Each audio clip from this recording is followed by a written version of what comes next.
Why is Ibrahim Traore winning, and what lesson can greedy African leaders have to learn from him?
African leaders are well known as the most mafias and dictators who work for their own benefits.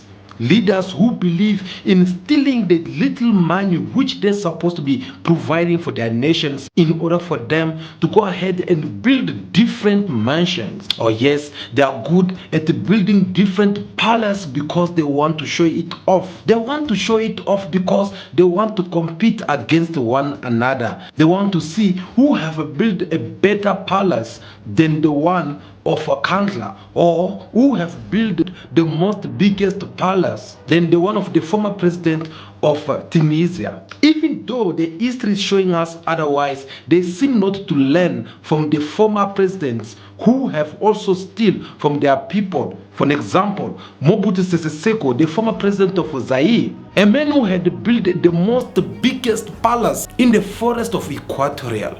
Yet today, this palace, it has been covered by the bushes. And all the billions of money which was invested over there, it has nowhere to be found anymore. I have the legitimacy of popular support behind me, which means that I've been elected for 7 years. My mandate will end at midnight on the 4th of December, 1991. You'll still be there in the year 2000. Well, why not? In 2 months, I'll be 60. The year 2000 is 10 years away. Why not? It was known as the Versailles of the jungle. On a hill overlooking untouched forest stands the ruins of Kawele. A magnificent 15,000 square meter palace complex, once the favorite home of Mobutu Sese Seko. Those who knew it remember a luxurious, almost surreal place. There was marble everywhere. It was so shiny, but also slippery. Today, what remains of the palace's rooms gives us a glimpse of Mobutu's legendary opulence. In this suite, the dictator's remote-controlled bed was once positioned on a cross carved into the rock. He worked hard. He would get up early and go to bed late at night. At 5:30, he was already up and making phone calls to know the general mood in the country.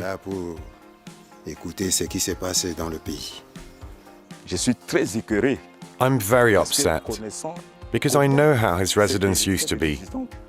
Seeing it like this today, it breaks my heart. It was a sumptuous palace, worthy of a great head of state and the great Zaire of the time. Mahogany doors, marble walls, or crystal chandeliers, Mobutu spared no expense lavishing millions on the complex. It was here that he welcomed heads of states from all over the world. Belgian King Baudouin and French Presidents Chirac and Mitterrand were here. There used to be a pool here and a fountain. When there was a party, people would gather around to eat. At night, it was a beautiful sight. C'est beau à voir. Why all this? Because the money which was invested in order for this palace to be built, it was not a clean money, and people have to come and destroy everything. I can go on with this kind of example for many different African leaders who have looted from their own people.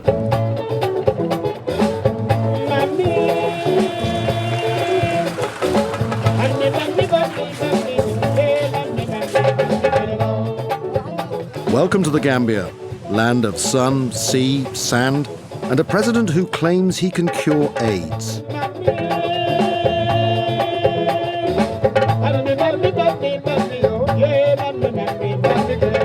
I get rid of the virus from the body of the human being, and that's what I do. And he's granted us special access to his healing sessions. Unusual. This is Africa. Welcome to Africa. The Gambia, Commander-in-Chief of the Armed Forces, Secretary of State for Defense, Chief Custodian of the Sacred Constitution of the Gambia, and now he says, miracle worker. Yahya Jammeh has, he says, received a mandate to cure AIDS as long as it's on a Thursday, and he says he can cure asthma as long as it's on a Saturday. What about the former president of Gambia, Yahya Jammeh, who had fled the country and left many luxury cars behind, which was found in the bush? Later on, the government had to put it on sale, all because this money, which was used to buy these cars, it was the stolen money of the people of Gambia.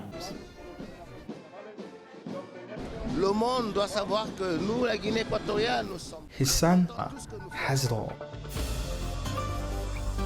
Luxury cars, houses abroad, and even a glove worth $275,000 US. Worn by pop idol Michael Jackson. What about him? The Vice Prime Minister of Equatorial Guinea. This man is well known as the Instagram player boy. Why he have to be named by this name? Of course, it's because of his luxury life that he's been busy showing on the social media. He hosted strippers in the house. He invited different guests, celebrities from all over around the world to come and groove with him. Now, Swiss prosecutors have seized 11 luxury cars belonging to the vice president of Equatorial Guinea. Teodorin Nguema Obiang, who's also the president's son, is being investigated for money laundering accusations. Now, the confiscated cars include a Porsche, Bugatti, Veyron, Aston Martin, and customized Ferraris. He does all these things not with the money that comes from his salary as a vice prime minister of Equatorial Guinea, but he does this with the money which he has been stealing from the Equatorial Guinea when people of Guinea, they are busy suffering and dying with poverty. Teodoro Nguema Obiang is the second most powerful man in the country. His father is the world's longest-serving president, Teodoro Obiang Nguema. The Obiang family has amassed a fortune running into the hundreds of millions of dollars. Yes! This same man is being investigated by different governments around the world and is being inside the court because of the money laundering and serious fraudulent allegations against him. The United States of America, who have to seize one of his property, he bought a highland which is in the value of 308 million US dollar. In France, he bought a full area which has the biggest hotel in the street of Paris in the worth of 560 million US dollar. What about Switzerland, where they have to seize different luxury cars? Was that all, or was that enough? No. Why? Because last year in the United Nations General Assembly, this man have to go and represent his father in order for him to deliver the state's address to the entire world in behalf of the Equatorial Guinea. And this man, during his days there, when other head of the state, they were trying to discuss matters which concern their countries, well, the man was busy living his luxury life.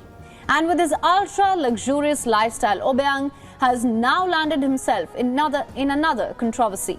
This after he stayed in a $75,000 a night penthouse when he flew to New York to call for more aid for Africa.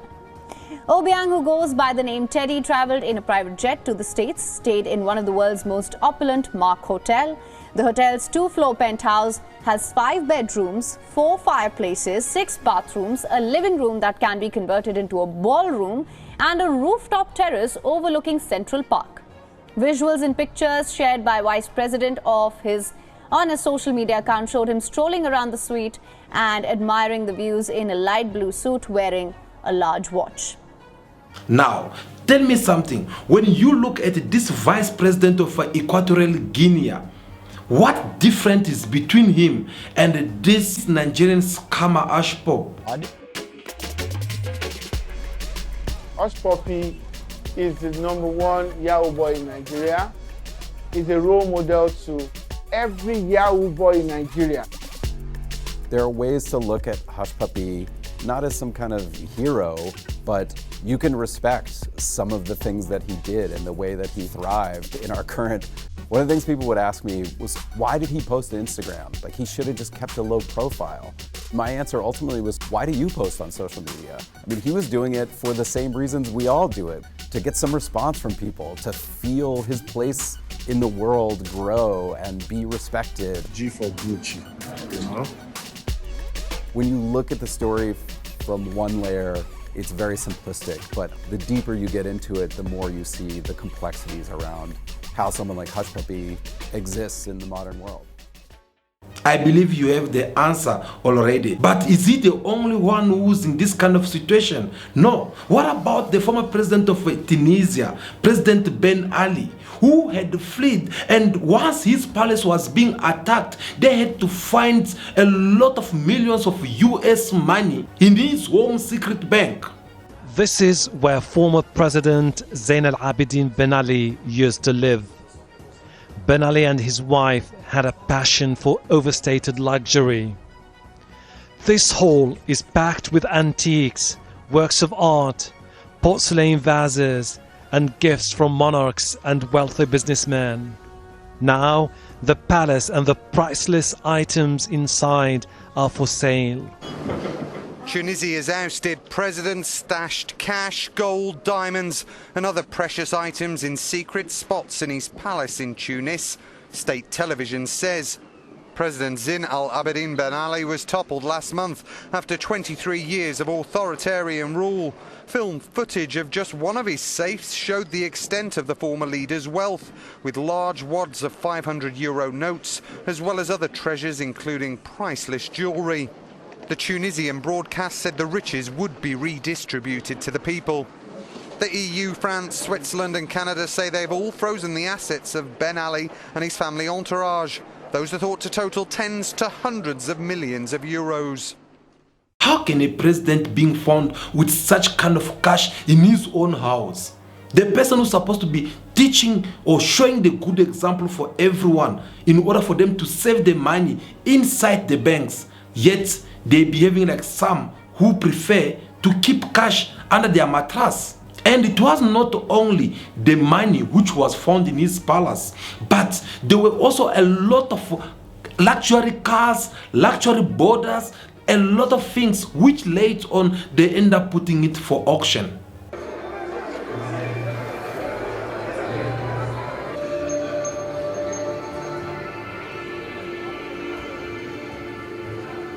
All these luxury cars, all these jewelries, all these expensive materials which they had collected from his palace, well, the government of Tunisia finally decided to put it out there for auctions so that they can collect this money. Why? Because this money, it was a stolen money and not a money which he earned from his own salary, but he had to take it by force, because what can the people of Tunisia have to say? He's the one who's the commander-in-chief. He have just to do like this and everything will just happen like a stick of magic.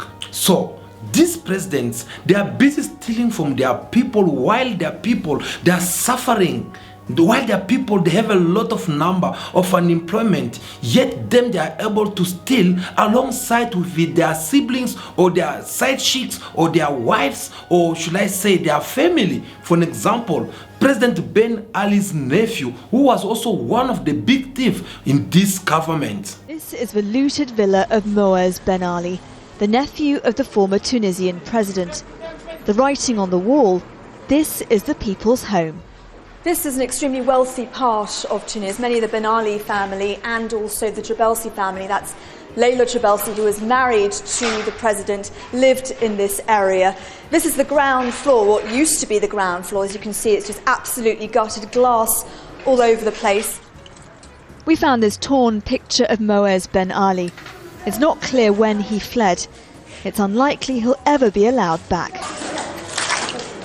It's the money from our customs duties. It's the money from the poor, the money from Tunisian business. It's all money from the Tunisian people. We're shown contracts which allegedly reveal members of the household sold fake visas for $30,000 each. There's frustration at the sheer wealth of this powerful family accumulated during their years in charge, and anger at reports the former leader and his wife left the country with stacks of gold. These women want Ben Ali brought to justice.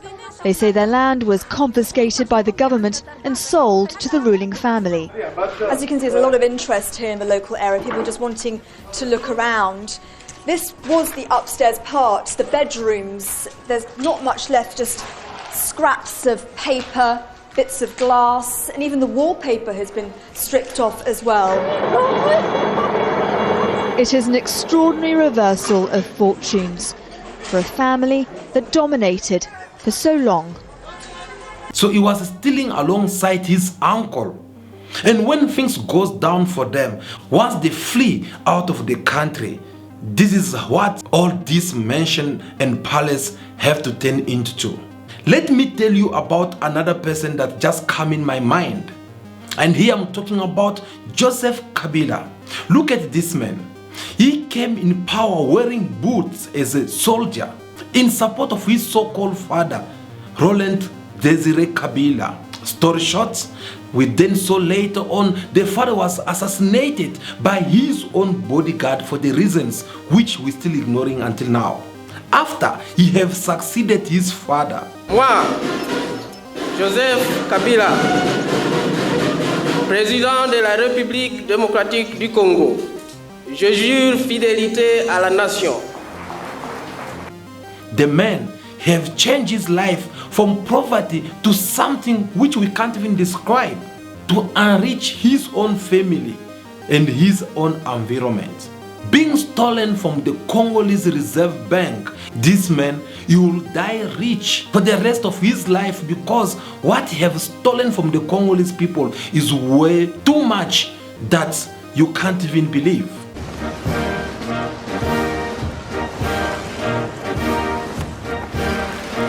Joseph Kabila, former president of the Democratic Republic of Congo, a giant of African politics for nearly 2 decades, and reportedly a billionaire.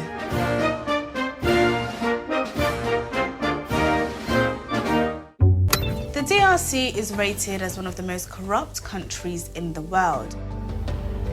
It is rich in natural resources, but the majority live on less than $2 a day. Hospitals and schools are chronically underfunded, and the infrastructure is poor. This is a huge alarm for the DRC, for the public, for Congolese like myself, for anybody. This is alarm bell, and something must be done.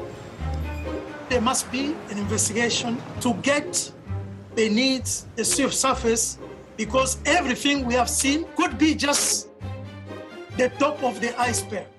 Guys, what I'm trying to say here is that there is not that much African leaders who are having a clean name when it comes of them stealing from their own people. If they are there, maybe there is 5% out of 100% that remain more honest. African leaders are well known for stealing from their own people, and once they steal all these things, they are going to invest it to their own masters, which is the Western. And this same Western, once they are tired of them, they end up seizing all this property, as we just show you from different footage and the report which we just play for you. Now, this takes us to the question one which we asked earlier on.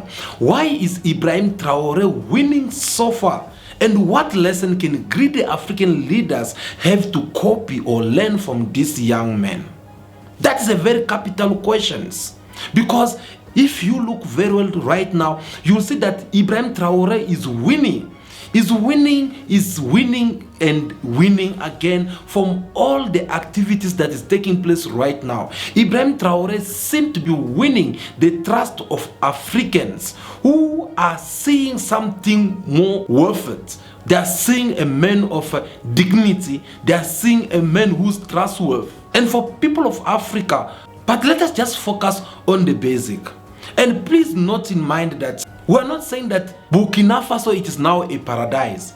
We are not saying that people are not suffering in Burkina Faso. We are not saying that people are living a better life in Burkina Faso. No, but the kind of seed which Ibrahim Traore have planted so far, it is a seed which it is promising for a bright future for the entire Burkina Faso people, and why not for the Africa continent. Ibrahim Traore, since he came in power, he had also the opportunity to behave such as the former president of Republic of Congo, who was also a soldier and ended up changing his lifestyle after becoming power by, for example, maybe finding himself a better life, living a luxury life by driving expensive car and do all these expensive things that we see African leader keep on doing around. But Ibrahim Traore, he refuses to do so. He remains in his own simple life which he's been living for all these years. This man, he did not choose either to buy any expensive land in order for him to build a palace. Ibrahim Traore, his children still going to the same school which they were going all this time before their father took over the power. Don't you think that is very strange?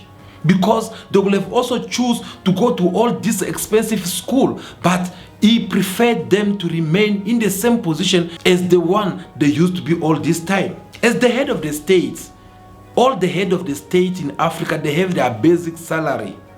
And this salary, most of these African leaders, they don't even want their people to know how much it is their salary. Do you know why? Because this is a way which is going to make things easy for them to continue stealing from their own people. Because once the people of their country have to get to know how much is the salary of their president, of course everyone now will start calculating if they have to see a president spending this much of money by buying maybe one of the luxury cars.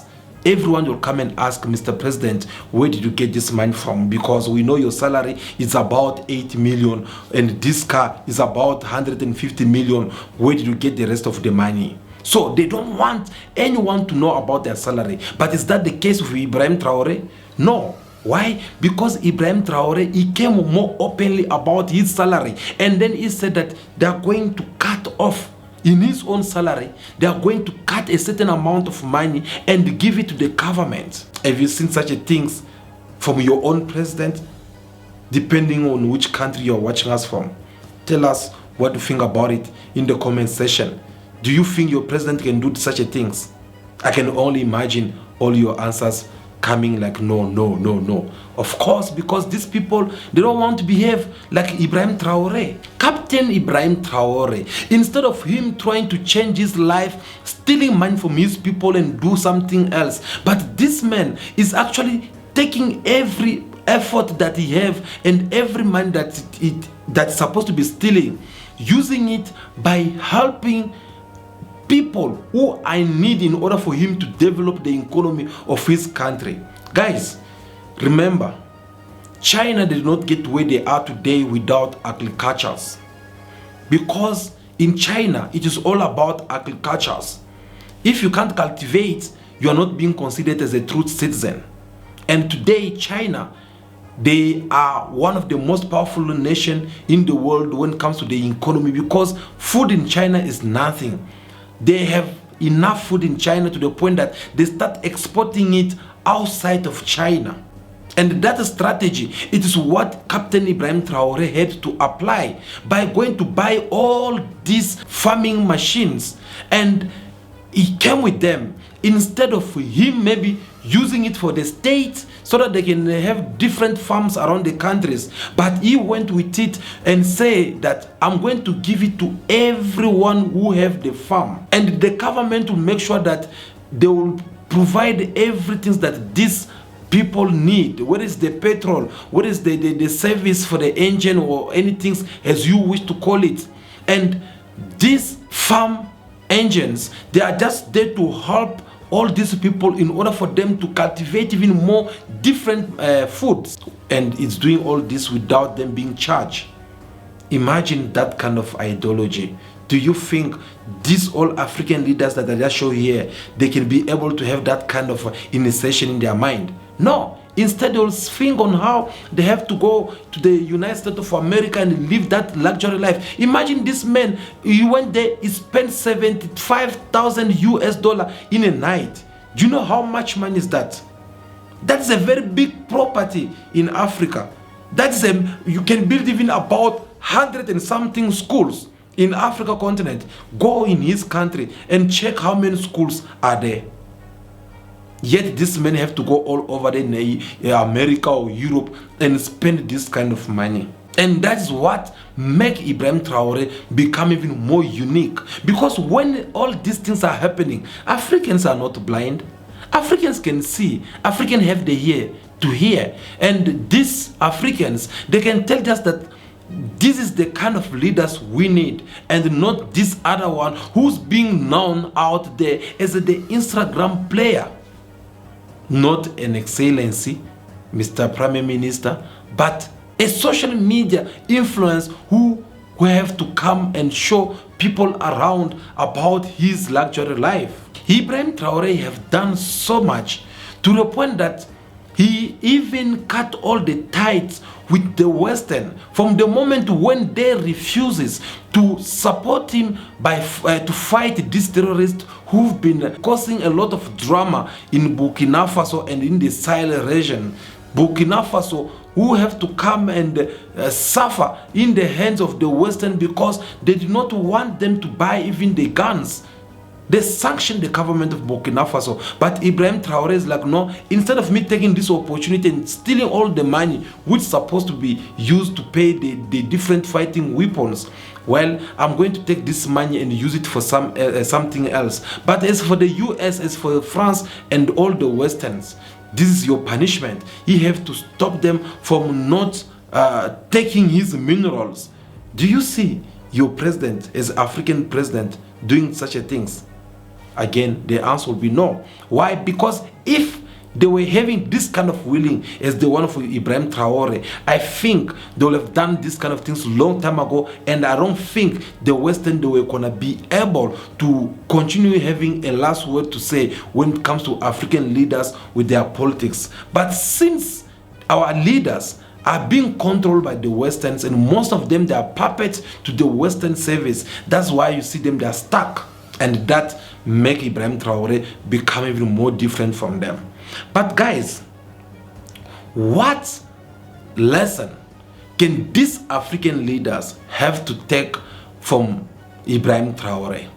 Because so far, every Africans out there, they are supporting Ibrahim Traore, they love him, they are showing all the support to the man. Well, in order for African leaders to take a good lesson from Ibrahim Traore, they first need to show that goodwill. Yes, the will that's showing that no, from now on, I'm no longer going to steal from my people. From now on, I'm not going to just spend the money on the useless things which I know tomorrow, once I'm gone, no one will remember me for that. From now on, I'm not going to take money or allow any ministers in my government who will have just to come and steal the money and go somewhere in the Western and buy some properties there or buying expensive cars. Those kind of will, is the first step which these African leaders need to learn from Ibrahim Traore. Secondly, they must also now distance themselves from the Western, because the moment when each and every African leader will try to isolate themselves from the Western mafia, well, it's going to be a bit challenging at the beginning, just as much we saw they did with the government of Niger or the one of Mali and the one of Burkina Faso, because there will always come those kind of threats which these people will come and tell that, okay, if you want to do this, we're going to do this, we're going to do that, like the way they are doing it again right now with Zelensky, the men whom they have used for all these years to fight Russia. But today, now that they see that they have lost, they are not winning against Russia, they are kind of like disrespecting him and do all those kind of things. So this kind of strategy, they'll apply it on you as an African leader when you want to distance yourself from these people. But what can you do?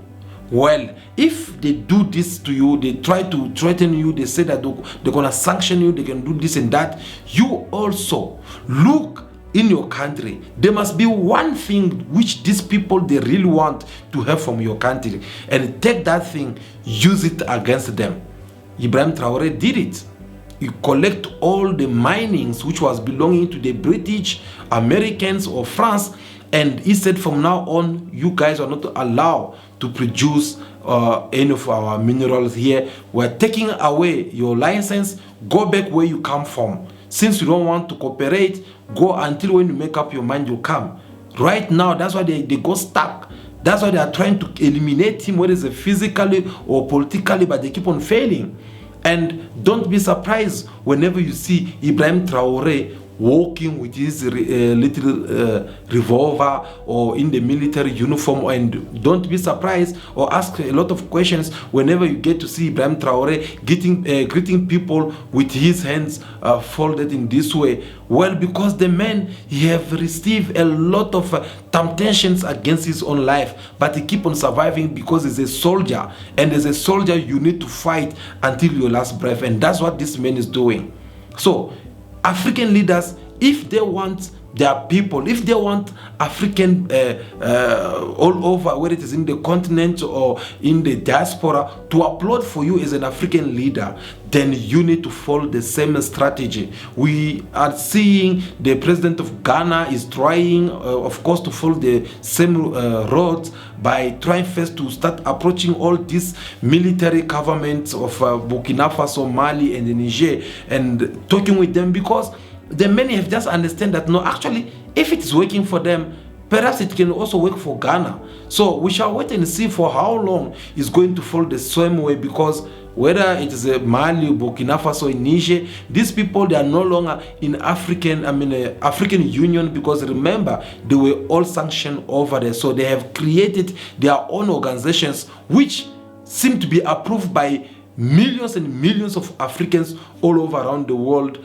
because we can see the goodwill that this government of militaries is manifesting compared to these civilian politicians in the suit and beautiful ties, but their actions are so rotten, their actions are so ugly to the point that you don't even feel proud to be part of Africa, because they kind of like destroying the dignity of Africans. They kind of like neglecting the life of Africans, preferring the Africans' life to be more miserable. You yet them, they are living that luxury life with their families. That has to stop.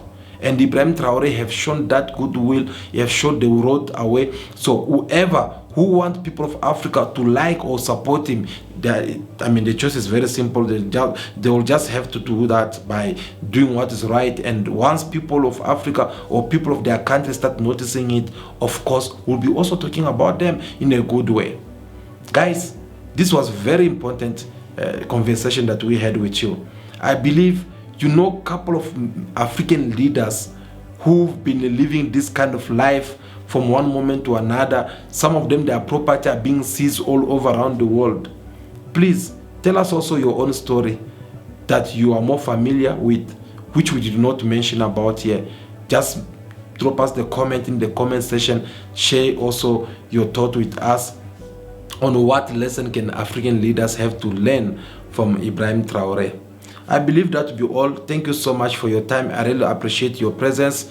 Continue to watch our next videos. I'm looking forward again to see you all. If this is your first time to be on our channel, just keep in mind that this is a Pan-African platform where we get to discuss about matters that concern Africa and African all over around the world. So we are inviting you to join this big family of Cool Bars TV. But above all, don't leave without you liking this video. Give us your thumbs up. We really do appreciate that. I believe that will be all for now. Continue to be yourself, be good, be kind.